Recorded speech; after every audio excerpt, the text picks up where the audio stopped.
जय किसान। जब जय किसान आप कह ही रही है तो फिर समस्या किस बात? हम बकायदा बैरिकेड्स तोड़ करके यहाँ आए, जिसके लिए 2.5 करोड़ स्टेक होल्डर रोड के ऊपर है। देखिए सर, ये इंकलाब है और ये एक रेवोल्यूशन है और ये तब तक नहीं रुकेगा जब तक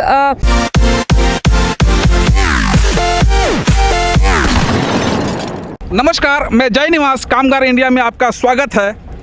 एक बार फिर गोलबंद चौकड़ी के रूप में बुराड़ी के ग्राउंड में मैं मौजूद हूँ। किसान आंदोलन उग्र नहीं, शांति का प्रतीक है, भले ही इसे हम आंदोलन कहते हैं। अब देखते हैं हमारे सामने एक यंग युवती बैठी है, क्या कहना है। सबसे मैम पहले अपना परिचय बताएंगे आप? मेरा नाम चितवन गोदारा है और मैं जिला फतेहाबाद से हूँ, हरियाणा से। यहाँ आने का कारण और यहाँ आके आप कैसा महसूस कर रही हैं? गर्व महसूस हो रहा है मुझे कि एक इतने बड़े मूवमेंट का, आंदोलन का मैं हिस्सा हूँ। मेरे बड़े बुजुर्गों ने कितना अच्छा सा एक आंदोलन शुरू किया जो कि इतिहास में अपना नाम ऑलरेडी दर्ज करवा चुका है।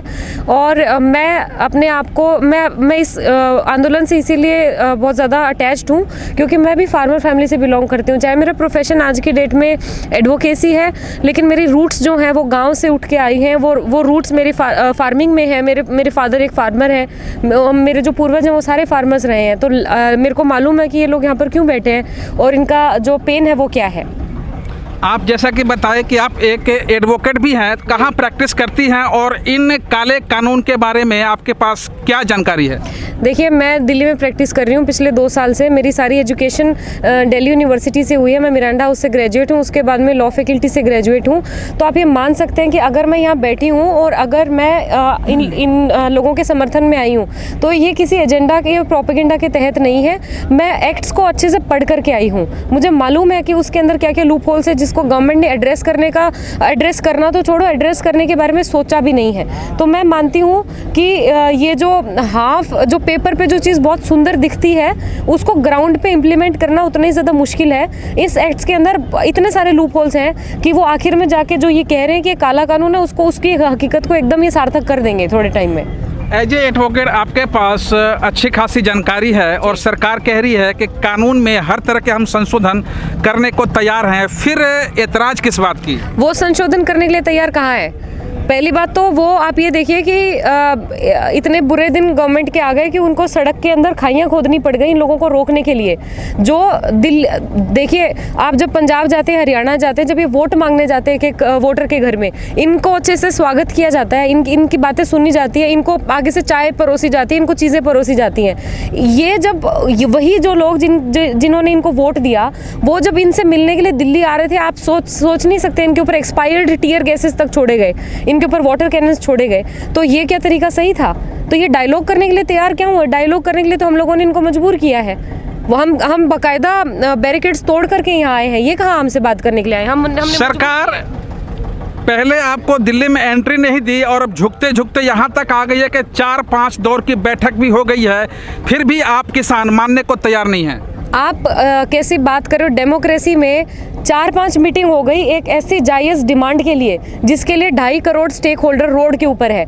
वो डिमांड मानने के लिए इन्होंने 4-5 राउंड की डिस्कशन कर ली। ये उनका जो लीनियंट एटीट्यूड है ना इस प्रॉब्लम के लिए, जो केयरलेस और इररिस्पॉन्सिबल बिहेवियर है उनका, ये दर्शाता है। 4-5 राउंड की मीटिंग होने तक की तो नौबत ही नहीं आनी चाहिए थी। स्टेक होल्डर इतना सारा रोड पे है, ठंड है, बीमारियाँ हो सकती हैं, कोविड आपको पता है पेंडेमिक चल रहा है। इस दौरान में भी 4-5 मीटिंग्स उन्होंने ऑलरेडी कर ली और अभी तक कोई निष्कर्ष पे पहुंचे नहीं है। तो आप ये लगाइए कि वो कितना लीनियंट है इनके लिए।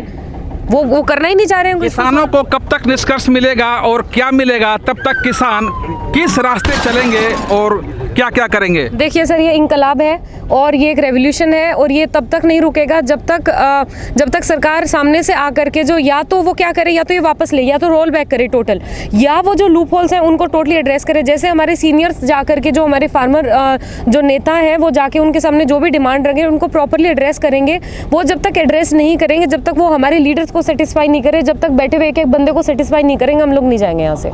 संविधान में जय जवान के बाद एक और शब्द जुड़ता है, वो क्या है? जय किसान। जब जय किसान आप कह ही रही है तो फिर समस्या किस बात की है? समस्या इस बात की है कि जय किसान बोलने के बाद में भी ये नारे मात्र तक ही तो सीमित रह गया है। जय किसान हुआ कहाँ पे?